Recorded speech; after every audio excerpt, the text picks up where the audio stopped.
Welcome to BasedAF. I'm sociologist Ashley Frawley. My guest this week could be described as a Bolshevik, a Brexiteer, and a Baroness, all at the same time. Her critics have accused her of selling out her Marxist past to curry favor with the establishment. Some are baffled by her bewildering political trajectory, but she sees herself as someone dedicated to extreme independence of thought. She reminds us that when critical issues reach a crisis point, the temptation is to yell, not think. But perhaps never before has thinking become so crucial.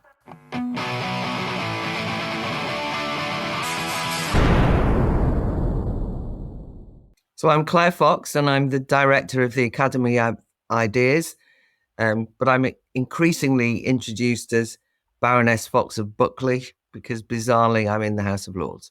I mean, I actually am very sympathetic to that campaign that people might have seen called Enough is Enough, which is being run by the trade unions, which is why should ordinary people pay for political policies that they're not responsible for?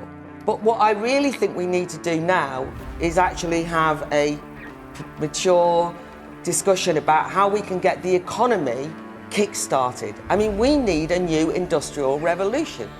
And that's why you've got the police joining in with every single possible example of calling people transphobic, calling it a hate crime if somebody makes just a gender critical point. What I've said on your show today could get me arrested if a particular police person was listening. Well, it turns out that that's a problem. Drama. But because actually so many ordinary people recognise what it felt like to be fighting the establishment and getting nowhere. But also being treated as though you're criminals, not being believed, being gaslit by these experts who know what they're talking about. Anyway. We voters were all in despair. We watched a bunch of technocratic MPs from Labour, no different to the Tories, who squandered the opportunities presented by our magnificent cry for freedom in June 2016. And after 3 years of watching all those MPs vacillating and squirming and not doing anything and insulting us, we've had enough. Left and right, all ages, all ethnicities, not only Leavers but Democratic Remainers too, banded together around the Brexit Party. The Brexit Party now has a mandate to take us out of the EU with a clean break Brexit. Can you tell me a little bit about your political trajectory? Sort of where did you start out politically? So I was from being a student involved in revolutionary politics, but I'm also very old. So that means that was a long time ago. But I was involved in an organisation called the Revolutionary Communist Party from the age of, 19, 20, that sort of age, right through to when that party actually ended its life after the end of the Cold War. So very far left, as people would understand it. It's a Trotskyist organisation. Maybe what people might not know is it was associated with a magazine called Living Marxism, and Living Marxism was actually, maybe people will be surprised to know, was quite well read as a current affairs magazine by people on the left and on the right and apolitical, because it was well written, well produced, and it had quite a good circulation. And people understood that it had the courage to sometimes confront orthodoxies and ask interesting questions. So although people in there who were listening or watching might think, Revolutionary Communists might write that off, not think about it, it was a bit more complicated than that. And so it was always a very interesting organisation to be involved in. So people assume that because I am now in the House of Lords, or because I stood for the Brexit Party, or indeed even that I wanted to leave the European Union, that must assume some journey from left to right. But I don't consider that an accurate description of what's happened. I think the world has changed enormously. I don't think my fundamental principles have, and I don't consider myself to be on the right, although I don't think people on the right are to be written off. I've got no problem with people who are on the right. I just don't consider myself to be in that category, whilst at the same time increasingly not finding the labels left and right helpful as descriptors for the contemporary period. Yeah, I consider myself to be on the left. But a lot of what I hear coming back at me from the so-called left makes me think, have I landed on Mars or something? This is really weird. And I think there's a lot of stuff that I think goes without saying that I find myself having to say, particularly around free speech, that you defend the free speech of your enemies. I mean, that's quite basic and obvious to me. And then I see someone accusing me of, well, you defended such and such. You must be therefore in favor of that. I'm like, is this not, do you not learn this in high school? So has the world gone mad, or is it just me? Has there been a political development in recent history, recent maybe years, that has really disturbed you the most? I think it's a number of things. I mean, it was partly a recognition of the fact that the traditional mainstream left, and to a certain extent the far left in the United Kingdom, although this is a general trend, became disillusioned with trying to convince people of their arguments. They kind of gave up on the mass of society. They kind of felt, oh, why do they always vote the wrong way? There's something wrong with them. So they kind of became disillusioned with their own base. And if anything, started to turn on that base, but started to look for different constituents of supporters. And in that context, many on the left bought into a kind of rainbow alliance of different oppressed groups as identity politics emerged. And that started to happen it's probably got longer roots, but it started to explicitly happen in the UK in the 80s and 90s. And you could see more and more that there was, associations with women's groups or feminism, or the fight for lesbian and gay liberation, or anti-racism, but very much through the prism of identity politics. And once that shift occurred, there was also an abandonment of free speech in terms of its core principles, or a confusion occurred. As you rightly pointed out, one of the problems about saying that you're on the left in 2024 is that practically everybody who describes themselves on the left in 2024, I disagree with, because there's now a full-scale embrace of those kind of identitarian trends. There's an abandonment of free speech. And you actually said, shouldn't we have learned this in high school? Some of the principles that were associated with politics per se, which is an understanding of what free speech meant, just are not lessons that people have gained. So there's I'm really sad about this, but you shouldn't need to explain that if you defend somebody's free speech, that's not the same as agreeing with what they said. I mean, this shouldn't, as you say, it's like, God, isn't that primary school stuff? But it's not actually. People are unfamiliar with it. There's a conflation of one's support for someone's right to speak freely. And because we've abandoned trying to persuade people, this point about kind of becoming disillusioned with people and writing them off. So it never dawns on anyone that maybe the reason why people are not convinced to agree with you is because your arguments aren't strong enough to convince them. It's always the fault on their side. You then put people into tribes of ideas, the silo, and the echo chamber and so on. And therefore, if you're not in my tribe, you must be in another tribe. And therefore, I can have no connection with you, and defending you would somehow imply that I'm sullied by those ideas. And this is a complete, huge shift in the way politics is conducted. I mean, this was not the case for hundreds of years of enlightened, progressive thought that you would land there, but that's where we've landed, which is why, as you say, you feel as though the world can feel as though it's gone mad. Actually, what we've done is abandoned any knowledge of millennia of philosophical wrangling and thought and deep consideration of these ideas by brilliant minds who actually understood something of what it would mean to tolerate another view without agreeing with it. That doesn't quite encompass all of the ideas behind that. But if you've got no knowledge of it, you end up with a very shallow conception of how you interpret other people's views and how you land yourself in terms of describing who you are and what you believe. Do you ever find that you're tested in this? Has there been an issue where you've felt like, oh God, I really can't defend this. I can't tolerate this. Have you ever been tempted to kind of rescind some of that belief in toleration or in free speech or both? I think at the moment, actually now in 2024 is my most testing time because of the rise of anti-Semitism. Or when I say the rise, the explicit anti-Semitism that we're seeing in relation to the war, the Israel-Gaza war, and the emergence of people explicitly using anti-Semitic tropes and so on university campuses, on demonstrations and so on.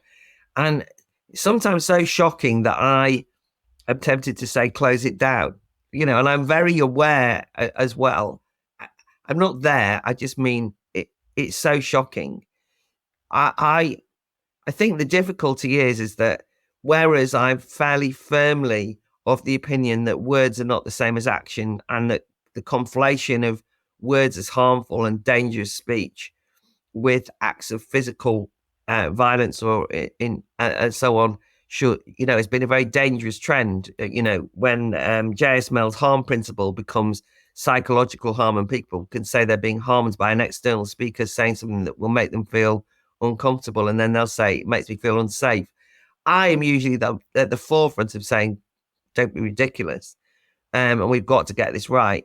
However, a lot of the anti-Semitic, the mood of anti-Semitism, the real visceral Jew hatred, in the guise very often of anti-Zionism, I appreciate that, but with an anti-Zionism that's got very little in the way of intellectual critique, but much more a kind of total distaste for anything to do with Israel and therefore Jews, is obviously nerve-wracking and can be intimidatory.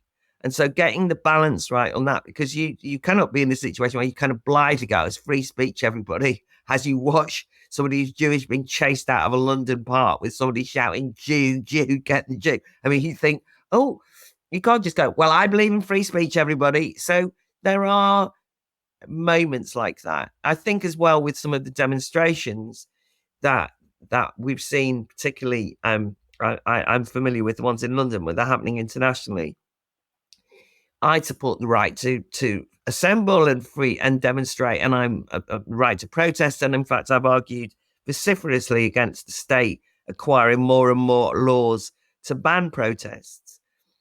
But there seems the line between that and, for example, going in and just smashing up a building, or stopping people going to work by sitting in the road and refusing to move, and total disruption of social life is undoubtedly testing, and it makes it difficult to work out exactly where those rights lie. So yeah, if it was an easy proposition, we'd all be fine, but it isn't. Now, just on the difficulties, it is obviously horrible to have to defend somebody whose views I find abhorrent. So in general, free speech advocacy is not easy. Having to defend some racist, bigot who hates people because of their ethnicity, who's speaking loudly on it, is not something I go, oh yeah, well, it's just a free speech issue. It turns my stomach to have to do that.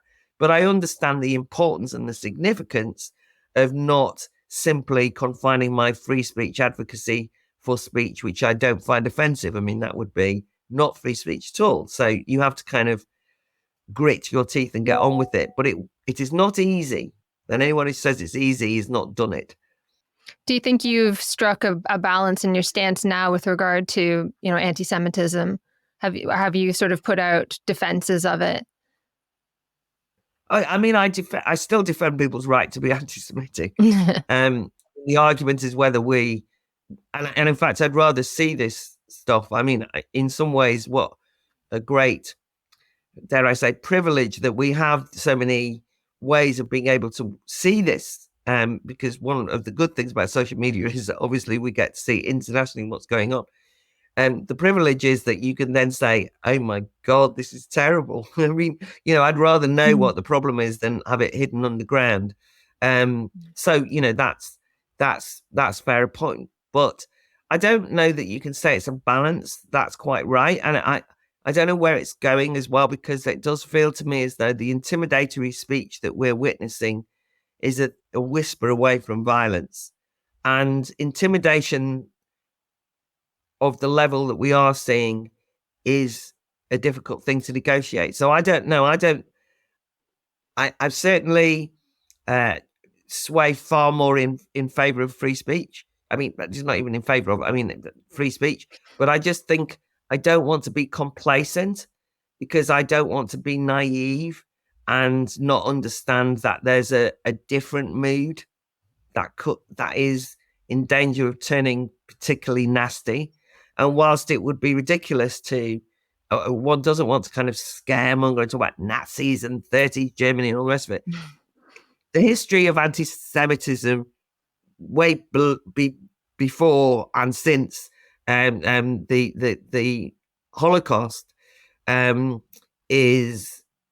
would indicate that the emergence of anti-Semitism in the way that we're seeing it is indicative of something particularly rotten in society that we need to be very wary of, and therefore not to just see it as yet another offensive view. There's something else going on that I can't say I can fully explain, but I know the warning signs sufficiently to know that I need to be attentive. I think that's one of the difficult things is that, for instance, I've always found racism to be just the most abhorrent, disgusting thing, and in particular scientific racism.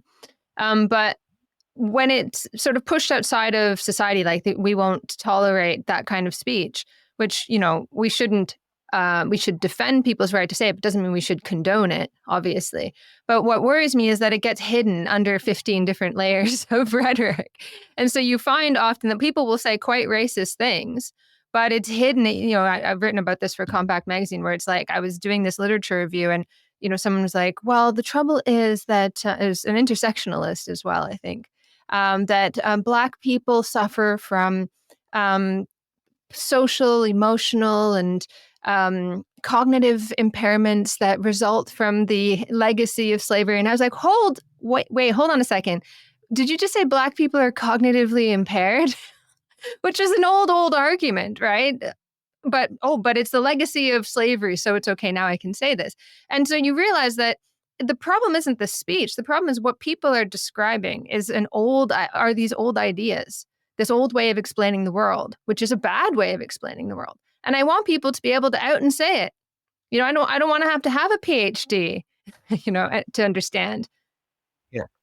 Well, I think one of the disservices that the intellectual left have added to the mix is that they have theorized a lot of racial thinking into a progressive mindset, and they don't often recognize it themselves. But you know, if you consider even just at the superficial level what identity politics does, it lumps, you know, people of color, people through their ethnicity, into a blob, an indistinguishable blob. And one of the arguments that's going up, you know, can you imagine? I mean, I can't imagine a better example of racial thinking.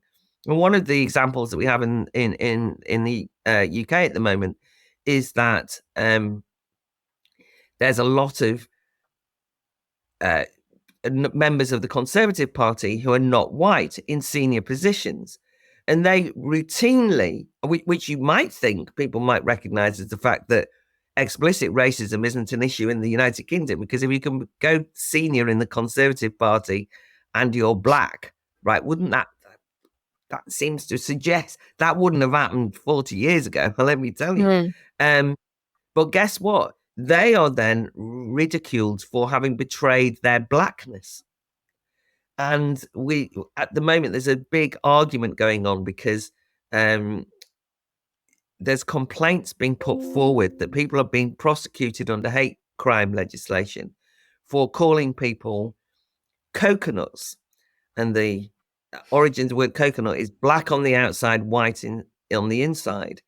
And there's been complaints from people who would usually be the ones who would be deploying hate crime or hate speech legislation to silence others, that they are now the victims of it.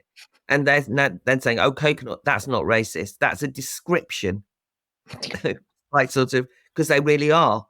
black on the outside, but they've got inside they're white supremacists. They've got the views of, and it's like these black people won't conform to a view that we have decided all black people should have politically, which obviously completely undermines the notion of people as individual autonomous agents who should not be judged on their skin color.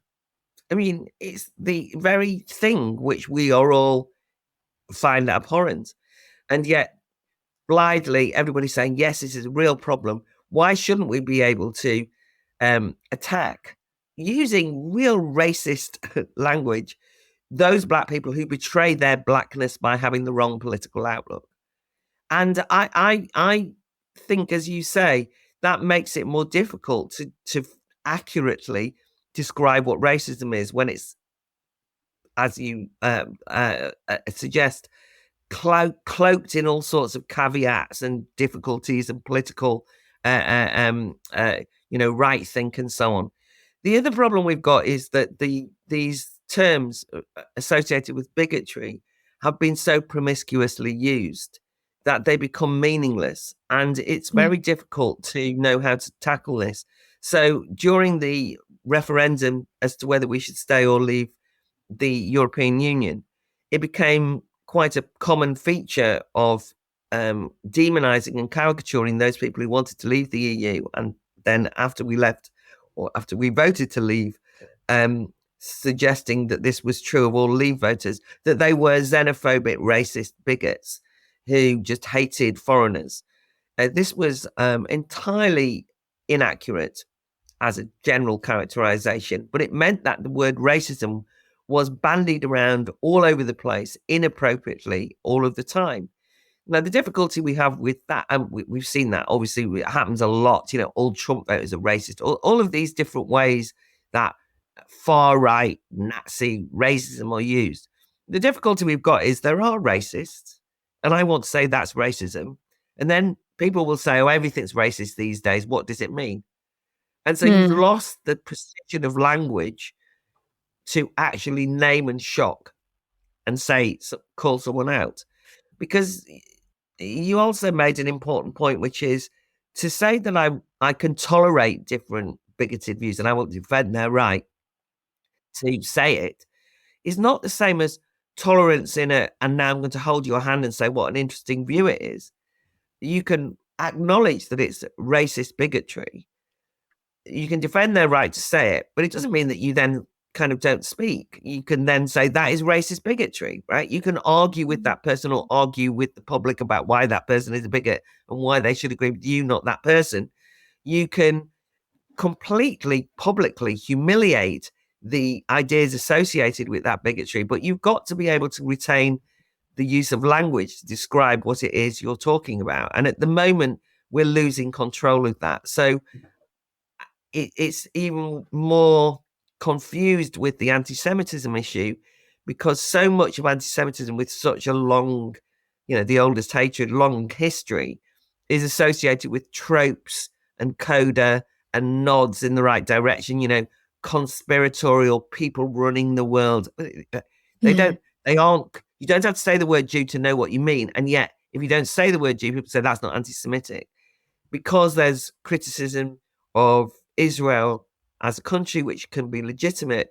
The treating of Israel as an exceptional pariah state, which means that there's total focus and obsession with Israel, does indicate something's not quite right. It's not just your normal geopolitical conversation about a country, but it doesn't take the straightforward form of being anti-Jewish, even though if you want to destroy Israel and it's full of Jews and it's the only Jewish state, there's a bit of a problem.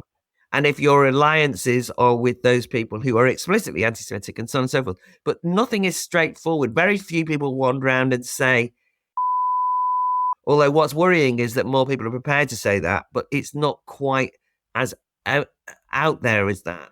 And it therefore means that you've got to have an argument about whether something is bigotry or not. And that makes it difficult. And of course, one of the reasons for that is because people are, God, dare I say it, but, there is a huge amount of ignorance about the history of racism, about the philosophical ideas around racial thinking. So people are unfamiliar a lot of the time. They just don't know. And therefore the tropes and the nods and the winks get missed. I think sometimes what happens, what I find interesting about some of these, the way people talk about these things, is that it's often what underlies a lot of it is like, gosh, the world is so bad. All these bad things are happening. And it can't be bad just by accident. Somebody's got to be making it bad. And that's a very scary way of understanding the world. And it can lead people to these kind of, this is the worst of all people. And when you see people doing that, that's when it gets really, really worrisome. But of course, you don't see people doing that if you force them to hide and say it. The interesting thing that I find about the whole anti-Zionist discourse is, yes, the way that it slips into being sort of anti-Semitic a lot of the time, but also the way that it kind of imagines that there's this one great battle where the colonizers will meet the colonized, and then we will see it play out, and then there's just one big organization that's really sort of pulling the strings, and that I find that the sturdiness of that outlook that plays out, I find to be very interesting, quite apart from sort of legitimate criticism of something that states do, which is important. But I wonder, is it possible? It becomes very difficult then, because people will say, well, it's impossible to criticize. I don't want to get too much into this, but they'll say it's impossible to criticize Israel without being accused of being an anti-Semite. What do you say to that sort of accusation? Well, that's a danger. One should look out for it. I'm not keen on the persecution of people who are even vehemently anti-Zionist. That's one of the things about free speech. I disagree with those people who say there should be a definition of anti-Semitism that's enforced on universities, and anyone who breaches it is going to be, punished. Or I'm not suggesting that people should be thrown in jail or arrested because they express views which I consider to be anti-Semitic. That's precisely why we have to be very careful. And there are legitimate criticisms of Israel. But one of the things that would indicate how shallow this is in a media arguments I was having recently, when people were saying, I think you're stopping me criticizing Israel. No, I wasn't. And then they said, well, families of the hostages in Israel are now saying this about Netanyahu. And I said, yeah, but and then they said, because all Zionism is a real problem. I said, do you think the families of the hostages in Israel aren't Zionists? You're saying I should listen to them. That's true. There's an absolutely febrile atmosphere within Israel arguing about what should happen, right? But this idea that you can condemn all Zionists, then cite people, and it never dawned on them that the families of the hostages in Israel were Zionists, because Zionists have become this kind of the devil with, and so on and so forth, right? So they were a bit stumped, right? I also think that your point about that. So one of the difficulties we've got is we want to deepen the conversation and make it more complicated. And that, by the way, will include saying you can't just have a blanket ban on criticizing Zionism, because that would be illiberal and intolerant and dangerous, because it's still a legitimate view to be anti-Zionist. But to understand that a lot of contemporary anti-Zionism is a cover for anti-Semitism is not trying to ban that, but you need to be able to talk about it and to discuss it. The same is true about the arguments in relation to colonialism and anti-colonialism at the moment, because actually you asked my tradition. That was the tradition that I was from, an anti-imperialist tradition that was fought for and argued for national self-determination, because I believe in autonomy and agency and self-determination, both for the individual and for states. It's one of the reasons I was a Brexiteer, and I thought that the UK voters should be able to be in charge of those who made the laws. They were accountable to them. That's what national sovereignty is all about. And if you have a colonial ruler, then the people of those countries are denied their autonomy, their self-determination. Visit patreon.com/Ashley A. Frawley for part 2.